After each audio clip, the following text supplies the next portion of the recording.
शिक्षकगण एवं मेरे प्यारे बच्चों, आप सभी को मेरा नमस्कार। जैसा कि आप सभी को कल बताया गया था कि भारतीय संविधान विश्व का सबसे लंबा और विस्तृत संविधान है। इसे बनाने में संविधान सभा को 2 वर्ष 11 महीने 18 दिन का समय लगा था और हमारा संविधान कठोर और लचीले का सम्मिश्रण है। हमारे संविधान को हाथों से रासबिहारी द्वारा लिखा गया है।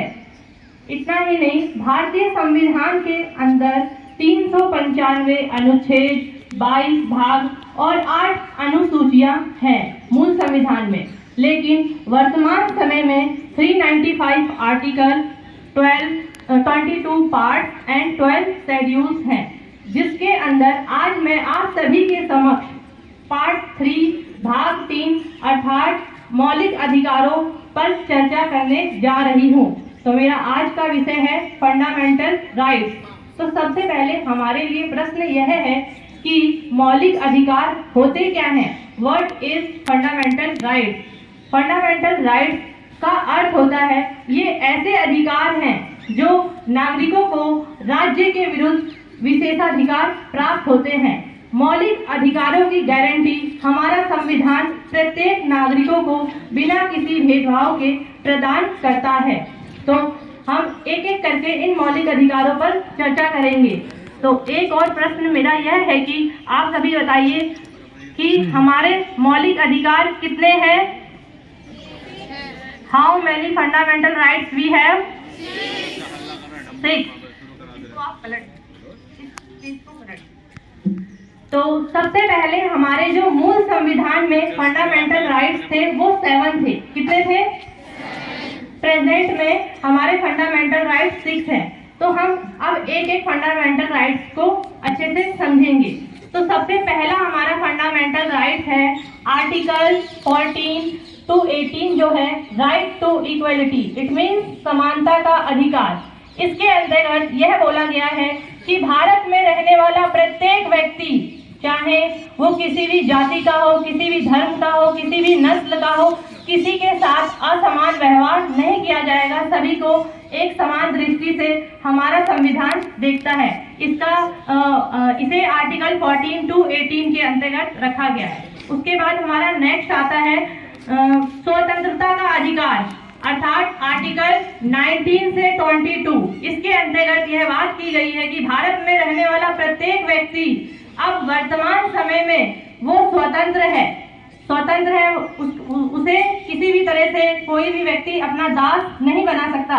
और आर्टिकल 21 के अंतर्गत हमें प्राण और दैहिक स्वतंत्रता का अधिकार जो है हमारा संविधान प्रदान करता है। उसके बाद जो हमारा थर्ड मौलिक अधिकार है वो है हमारा right to exploitation. It mean शोषण के विरुद्ध अधिकार। इसका वर्णन हमारे संविधान में आर्टिकल 23 से 24 के बीच में किया गया है। इसमें बोला गया है कि किसी भी बच्चे के साथ 6 से 14 वर्ष के उम्र के बच्चों के साथ हम किसी भी प्रकार का उनसे व्यवसाय नहीं करवा सकते। बाल मजदूरी करना हमारे संविधान में पूर्णतः निषेध किया गया है। उसके बाद हमारा नेक्स्ट आर्टिकल आता है article right to freedom of religion अर्थात धार्मिक स्वतंत्रता का अधिकार। इसके अंतर्गत हमारा संविधान भारत में रहने वाले प्रत्येक व्यक्ति को किसी भी धर्म को अपनाने की, किसी भी धर्म की पूजा करने की, उपासना करने की पूर्णतः स्वतंत्रता प्रदान करता है। और हमारे संविधान की प्रस्तावना में भी इसे स्पष्ट किया गया है। कल आपको बताया गया था कि हमारी कंट्री सेक्युलर कंट्री है, धर्मनिरपेक्ष कंट्री है और हमें right to freedom to religion के अंतर्गत आर्टिकल 25 से 28 के अंदर हमें धार्मिक स्वतंत्रता मिलती है। उसके बाद जो हमारा नेक्स्ट है हमारा जो है कल्चरल एंड एजुकेशनल राइट यानी कि सांस्कृतिक एवं शिक्षा का अधिकार। इसके अंतर्गत प्रत्येक व्यक्ति को, भारत में रहने वाले प्रत्येक व्यक्ति को अपने कल्चर को प्रमोट करने का राइट्स है, अपनी संस्कृति का प्रचार प्रसार करने का राइट्स है। और इसी के अंतर्गत हमें राइट टू एजुकेशन सभी बच्चों को मिलता है। 6 to 14 ईयर्स के चाइल्ड को फ्री एंड कंपल्सरी एजुकेशन हमारा कॉन्स्टिट्यूशन बिना किसी भेदभाव के प्रदान करता है। उसके बाद जो हमारा नेक्स्ट है आर्टिकल 31 राइट टू प्रॉपर्टी, संपत्ति का अधिकार, जिसे हमारे संविधान से 44 अमेंडमेंट 1978 के अंतर्गत इसे फंडामेंटल राइट से हटाकर लीगल राइट्स बना दिया गया। इसे क्यों हटाया, ये सोचने का विषय आप लोग सोचकर अपने सोशल साइंस के टीचर को जरूर बताइएगा कि राइट टू प्रॉपर्टी को फंडामेंटल राइट से क्यों बताया गया है। ये आपके लिए क्वेश्चन है, होमवर्क, आप इसका आंसर पता कीजिएगा। उसके बाद जो हमारा नेक्स्ट राइट है वो है संवैधानिक उपचारों का अधिकार। सबसे इम्पोर्टेंट, इस राइट को हमारे संविधान की आत्मा की और हृदय की भी संज्ञा दी गई है।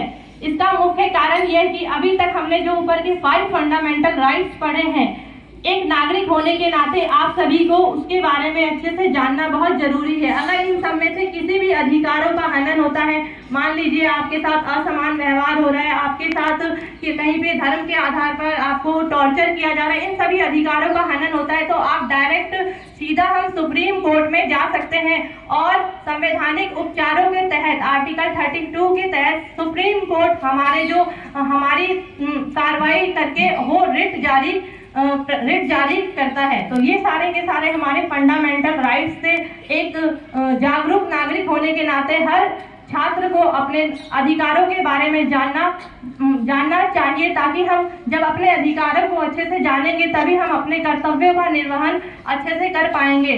और जितना हमारे लिए अधिकार जरूरी है उसके साथ साथ हमारे लिए हमारे कर्तव्य भी जरूरी है, क्योंकि अधिकार और कर्तव्य दोनों एक दूसरे के पूरक हैं। अगर आप अधिकारों की बात करते हैं तो सबसे पहले आपको अपने कर्तव्य को पूरा करना होगा, इन दोनों को सेपरेट नहीं कर सकते, दोनों एक साथ चलते हैं। हमारे फंडामेंटल राइट्स को यूएसए से लिया